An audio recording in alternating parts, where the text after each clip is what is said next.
Today I'm cooking breakfast like a real human. How hard can heat and eggs be? I followed the measurements exactly. 1 cup. Nailed it. The tutorial said 90 seconds. It didn't mention explosions.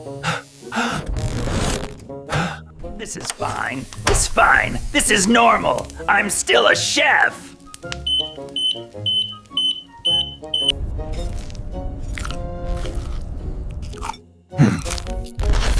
I think I just voided my warranty.